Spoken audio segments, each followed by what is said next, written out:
your lighting rig here. Very nice, very nice. All right, we're rolling. All right, Weegie, give me your name and spell it, and I know Weegie's a nickname, so what did they call you back in 1956? What was your name and spell it? My name in 1956 was, you want my real name? Yeah. James Arthur Williams. And later in life, I changed it to Jim Weegie Williams because no one ever called me James Arthur. How'd you get the name Weegie? I moved from north part of town after attending the first and second grades at Lowell School and went to the south part of town for I just lost the name of the school, Whittier. And when I moved there, it seemed like everybody wanted to pick a fight to see which group you'd run with. And I was lucky enough to whip everybody, so finally I got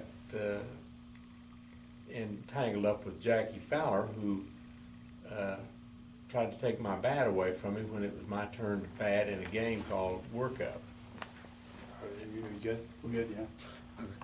And so what I did was he tried to take the bat away from me. I wouldn't give it to him, so we had a fight, and I won. And he got mad at me and started calling me names. And he called me the name of Luigi, which was the favorite program of most of the kids in Frederick at that time. We didn't have television, it was on radio, Luigi Bosco. So then he said later to all the guys, don't call him Ouija, we like Luigi, we like Luigi, so just call him Ouija. And then a classmate of mine spelled it out for me, and that's the spelling that I've kept, and later in life made it a legal name.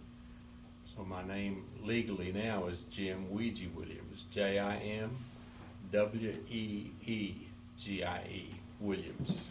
So in 1956, was everybody just calling you Weegie? Yeah, they call me that ever since the third grade. Okay. So for those that don't know, what position did you play? Quarterback. And did Boyd have their quarterback as well that came over and you competed? Yeah, Roselle McCoy. I didn't know we were competing about any position. Coach Wild said he just put people in the position he thought would do the best job. So Roselle played also. What was life like in the mid-50s here in Frederick? It was a great time to be in Frederick. World War II had come to an end, and a lot of the people that were in the war received a scholarship from the GI Bill if they go to college, and a lot of them took advantage of it. Helped the economy, and it educated a lot of the people. And so we had a large number of college graduates from the people that were our parents' age, and made a real good place to live. A lot of people are still on the farms, like every quarter section had a home on it out in the country. And Frederick was about 7,000 in population, and there were more than that in the rural areas. So in our county, Tillman County, we had a pretty good population and a good economic base. What did your parents do? My mother and dad met at Oklahoma University, and they got married, and my mother lacked 1 year of graduating from college with an English degree. She later went back and got her undergraduate degree and a master's degree.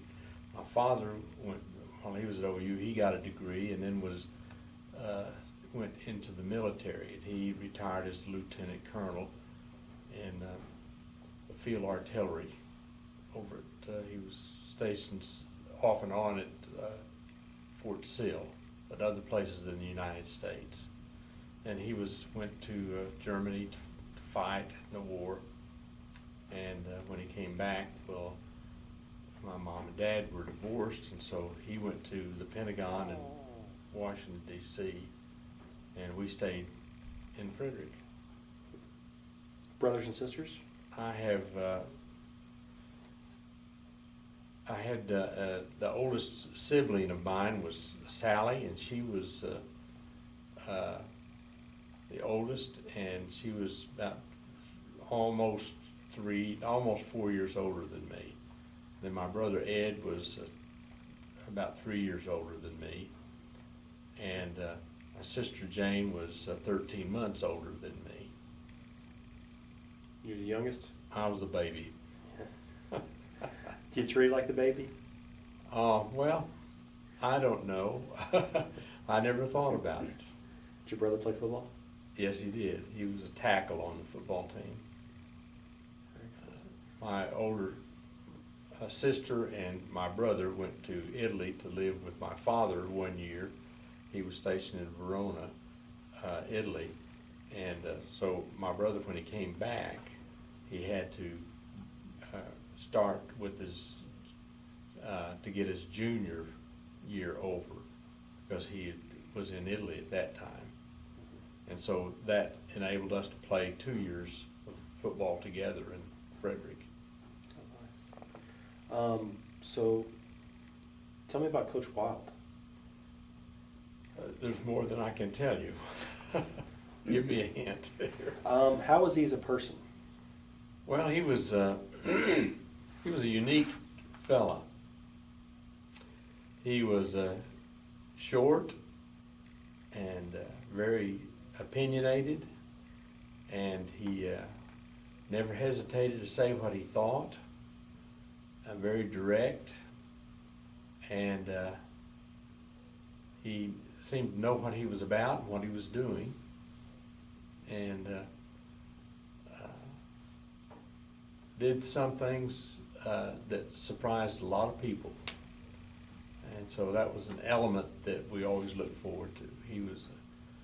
He had evidently spent a lot of time thinking about the situation we were in terms of integration, because it came off beautifully. And I found him as a thoughtful person who didn't share a lot of his thoughts until it was time to enact them, put some wheels on them. I heard he stayed on your butt quite a bit. Yeah, you heard that, huh? Which one of the guys told you that? Several of them. Well, I guess everybody recognized it. Yeah, he rode me pretty hard. Did you need to be ridden hard? Well, I tend to let some things roll off my back. I learned that from the coach. And he tried to take the merit of his criticism and do something about it. So, but he made comments about me, and I think he did the other players too, but I don't know whether it was trying to get us energized or what. But he said I was the slowest high school quarterback in the state of Oklahoma. You know, comments like that didn't increase my speed one bit, but he was constantly reminding me of that. But you guys ran a lot in practice. Oh, yeah. Not only a lap before we did our calisthenics, and then after we did the calisthenics, we would start scrimmage, and then at the end of the our practice, we would run wind sprints, and that was not our favorite thing to do. And he did something that I thought was really great. Like when we practiced at the Bomber Bowl, usually the day before the game, we had a lighter practice, but sometimes he would surprise us and keep us there longer and run wind sprints. And one time, he worked us out so hard I thought everybody was going to croak, but at the end of the day, we made it back to the dressing room. Then the next time we did that, he worked us hard, but he added a little play to it. We were all together in a group, and he talked to us about the game, and then he said, he's holding the football, and he looked at someone, I don't know whether it's Hollis Jones or Logan or Daniel Miller, but he said,